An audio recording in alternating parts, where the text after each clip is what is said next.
So let's talk about baked spaghetti. And I ain't gonna deny in this video, I was drinking a lot of Merlot, so I was a little tipsy. I remember that. But I wanted to go ahead and make a video on baked spaghetti because there are different ways of doing it, and people do it this way, that way, with this meat or that meat. I'm just gonna show you how I do it. Also, take note, I was drinking a lot of Merlot. About a good pound and a half of ground beef to 1 pound of sausage. You're gonna lose a great portion of the ground beef, of course. And here I use a little bit of green pepper, a little bit of onion, sliced them down already. If you prefer other peppers or even other meats, that's perfectly fine. This is not about how it should be done. It's all about how I do it, and maybe you will enjoy it. So here, with a little bit of butter in the frying pan, melt down the butter a little bit, then I start sauteing down the vegetables. I want their flavor to mix in with the ground beef and eventually mix in with the sausage. In order to get that, they gotta literally break down from cooking. So once I got the butter melted far enough, I want to say medium low, medium heat,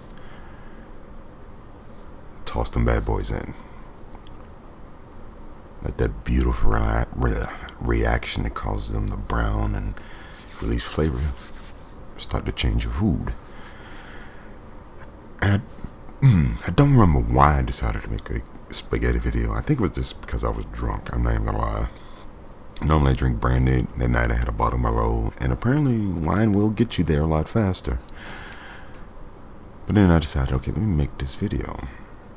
Slice down my onions, slice down my green pepper. Got some good sausage. It's almost impossible to get really good ground beef nowadays, but I went and grabbed some ground beef. Started cooking. I used traditional spaghetti noodles.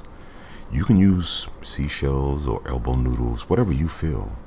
In the end, it's all about placing it in the oven. The cheese begins to melt everything together. Flavors meld together, and everything becomes a hockey puck. What's the word? It's a thickening that you cannot get from just mixing it together. Well, it's all together differently. That's the only way I can see to say it. It is literally way different than if you just make noodles and sauce and push it together. And at this point, I'm beginning to make the ground beef, which the pan should have a good amount of seasoning from the green peppers and onions. And of course, ground beef will release a tremendous amount of oil, so you don't really need to add anything new in, and it's still on a low heat. So I go from there, and I do this, and I still do it even now. I take a little small cupcake cup, mix in the seasonings you want to blend together, shake it. Now you got a portable little shaker you can take anywhere you need and throw away when you're done, and you don't have to wash anything. You know what I mean? So that's how I do it. If y'all have a different way of doing it, please let me know. But when I'm making different food with different seasonings, it's just easy to put it in a small cup, especially something I can just throw away instead of constantly washing. And here, wow, I was really drunk that night because I made this video very long. Right now I'm just mincing down the ground beef because, of course, you don't want big balls of ground beef. You want little small pieces or crumbles. I think I used a little bit of, oh God, what was it? Oregano, basil. I think a pinch of parsley for the lift. Of course, a little bit of accent or seasonings, MSG. Just a pinch. Salt, pepper. I can't totally remember. It was a while back, but nevertheless, some of the seasonings I use when I make spaghetti. Yeah. Be on the lookout as well. I made another video of stuffed shells where my wife loves the traditional stuffed shells where it's the shell with ricotta and a little bit of vegetables inside. I do my stuffed shells completely differently. I prefer the meats and the cheese and the peppers inside the shell, and then the ricotta, your cheese, your sauce on the outside. So what you end up with is you can cut off a piece of the noodle, or excuse me, the shell, You're going to get everything, and then you can select how much ricotta and how much spaghetti sauce and even how much cheese, depending on how much you've melted into it. You put on that fork, you put it in your mouth. I prefer it that way. It's everybody's preference. I mean, real.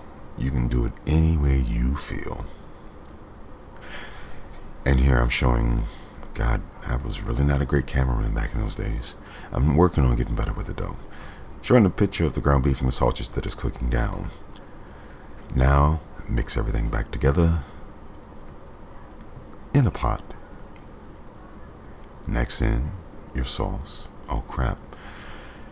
Next in, we start plating to put in the oven. Here I used elbow. No, I used small seashells. Okay. I was really drunk that night. I didn't even show you of mixing together the spaghetti sauce. Also, too, there's times where I'll make the spaghetti sauce from scratch. There's other times where I just simply use a container of it, add in the flavors I want to change it to where I want it. It's all up to you. If you want to make it from scratch, make it from scratch.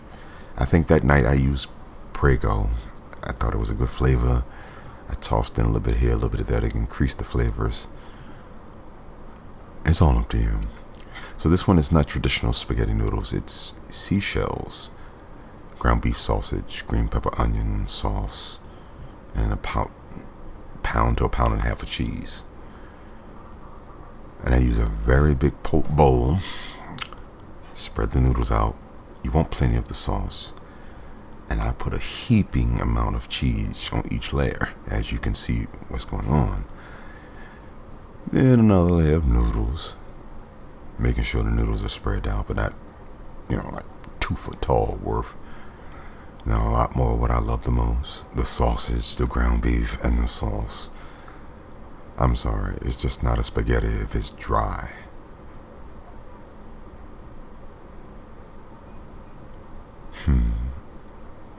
I think I used mozzarella, I think a little bit of provolone, and for that one I think it was Munch, I can't pronounce it, but yeah, I used different cheeses, and I never use the same cheese constant. Sometimes I like to play with different flavors. It's all up to you though. If you prefer what you like, eat what you like, do what you like, just be you. I make these videos and I make, hopefully very soon, a business out of it because I'm trying to help people cook, get better at cooking, have fun cooking. Because for me, it's not even about getting rich or the money. It's like when I was a kid and Sunday dinner and the whole family's together and mom has made some incredibly good food and everybody's got a smile and the cares of the world has gone away. It feels good making food for people sometimes so that they can enjoy it and you can see the smiles on their faces and they can come back and tell you how good it is and you can see the smile on their face and the smile on your face. It's not something that money will ever, ever, ever replace. Just like here, a friend of mine was over, he's using his fire stick or something, I believe, because he wanted some of the baked spaghetti. And I don't mind. I mean, let's be honest, that thing is probably about 6 or 7 pounds when I was done. That is a big, heaping monster of baked spaghetti with a lot of sauce. Wow, I must have been really drunk last night because that is something 3 or 4 people can eat for a day. But nonetheless,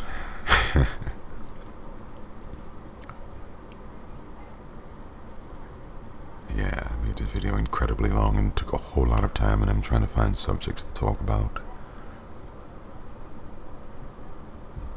Plus I'm watching this now and making myself a little bit hungry. I don't think in this video I put up the posting of basically it's like between 325 to 350 for 10 to 15 minutes in the oven.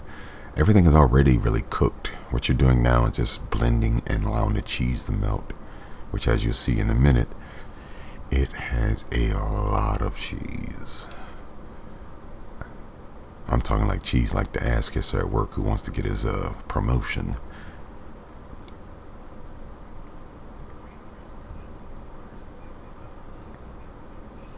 Oh dear God, that thing is not big enough to sink the Titanic if you put it on there. Then finish it off on the top. Yep, even more cheese. Father, protect me.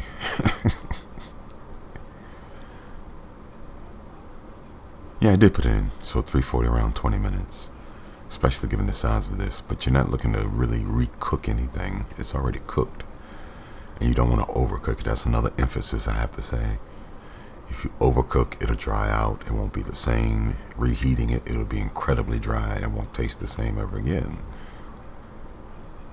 Do it just right and nice and slow and crap, I gotta make another one of those. I'm hungry now. And hopefully in a minute I'll show the end results coming out the oven. Oh my God, I wasted a lot of time in this video. You gotta forgive me too, people. I'm going back on my older videos because when I first started, I had no idea what I was doing, but I was just doing it because I had fun with it. And I never did video editing before this. Toss it in the oven around 340. Ding! And it's supposed to be done. Here, you can see me taking it out the oven, and yes, it's hot as hell, so be careful. And yes, be careful not to splash, because it has still a tremendous amount of juice in it.